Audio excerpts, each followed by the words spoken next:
Well, one of the greatest joys of his life was being inducted into the Country Music Hall of Fame, and that is just one of the memorable, fascinating things you'll read about Charlie Daniels in his brand new book. We are so happy to welcome one of country music's icons to our studio once again. Great to see you.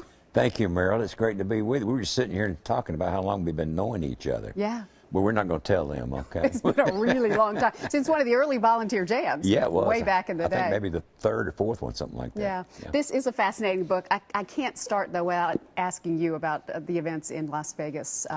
Such a difficult time. Talk about how music can help us heal and come together as a community. You know, of all the horrible things that have happened, the storms and the other shootings and stuff we've had the last few years, this one bummed me out more than any of them, and I think it was the nature of it, and it was no reason for it, and that this guy was so bloodthirsty. It's just a horrible thing. I think music is healing. I know it is to me. If I have a bad day or a bad situation or something, I know I can sit down and start concentrating on music. I can do a lot of writing and stuff, and it heals me. Well, and I think it's going to heal all of us in the days to come. At least that's our hope and our prayer. For sure. This book takes you to church, among other things. You've always been so outspoken about your faith. Well, you know, it was the hardest chapter for me to write because all my life, I was born in a Christian family. I've always been a believer. It dawned on me as I got older, I didn't know why. I didn't know what I believed in. I knew I believed in God. I knew I believed that Jesus Christ was the Son of God and that He died for my sins, but I didn't know why.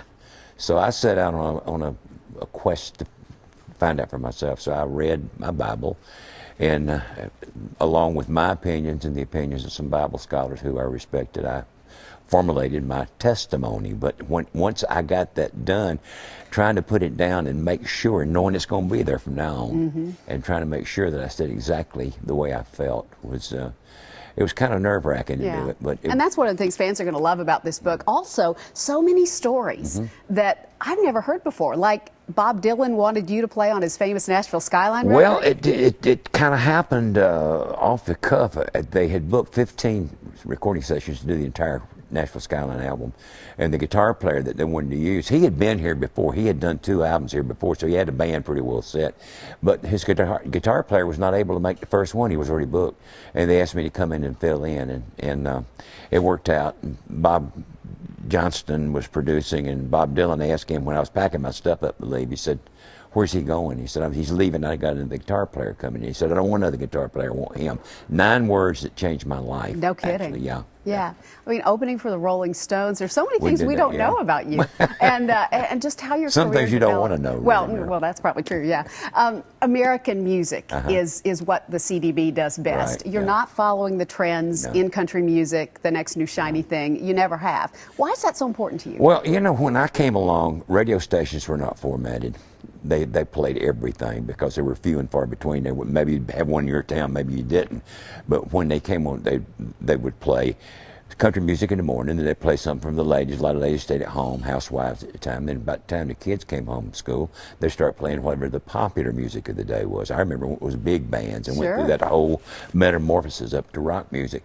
So I was exposed to so many different kinds of music, and I like some of all of it. And if you're from the Southeast, you're going to be exposed to the blues and the gospel music.